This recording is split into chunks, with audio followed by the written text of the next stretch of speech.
Bible Club for today, Acts chapter 12. It was about this time that King Herod arrested some who belonged to the church, intending to persecute them. He had James, the brother of John, put to death with the sword. When he saw that this met with approval among the Jews, he proceeded to seize Peter also. This happened during the festival of unleavened bread. After arresting him, he put him in prison, handing him over to be guarded by 4 squads of 4 soldiers each. Herod intended to bring him out for public trial after the Passover, so Peter was kept in prison. But the church was earnestly praying to God for him. The night before Herod was to bring him to trial, Peter was sleeping between 2 soldiers, bound with 2 chains, and sentries stood guard at the entrance. Suddenly, an angel of the Lord appeared, and light shone in the cell. He struck Peter on the side and woke him up. "Quick, get up," he said, and the chains fell off Peter's wrists. Then the angel said to him, "Put on your clothes and sandals," and Peter did so. "Wrap your cloak around you and follow me," the angel told him.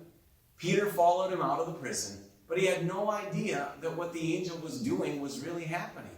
He thought he was seeing a vision. They passed the first and second guards and came to the iron gate leading to the city. It opened for them by itself, and they went through it. When they had walked the length of one street, suddenly the angel left him. Then Peter came to himself and said, "Now I know without a doubt that the Lord has sent his angel and rescued me from Herod's clutches and from everything the Jewish people were hoping would happen." When this had dawned on him, he went to the house of Mary, the mother of John, also called Mark, where many people had gathered and were praying. Peter knocked at the outer entrance, and a servant named Rhoda came to answer the door.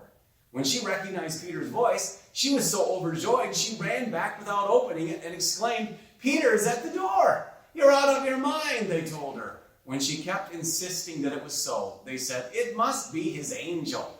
But Peter kept on knocking, and when they opened the door and saw him, they were astonished. Peter motioned with his hand for them to be quiet and described how the Lord had brought him out of prison. "Tell James and the other brothers and sisters about this," he said, and then he left for another place. In the morning, there was no small commotion among the soldiers as to what had become of Peter. After Herod had a thorough search made for him and did not find him, he cross-examined the guards and ordered that they be executed. Then Herod went from Judea to Caesarea and stayed there. He had been quarreling with the people of Tyre and Sidon.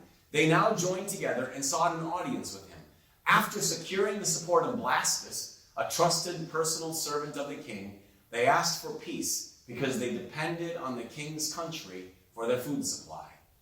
On the appointed day, Herod, wearing his royal robes, sat on his throne and delivered a public address to the people. They shouted, "This is the voice of God, not of a man." Immediately, because Herod did not give praise to God, an angel of the Lord struck him down, and he was eaten by worms and died. But the word of God continued to spread and flourish. When Barnabas and Saul had finished their mission, they returned from Jerusalem, taking with them John, also called Mark. That's Bible Club for today. Join us tomorrow for Paul and Barnabas on their first missionary journey.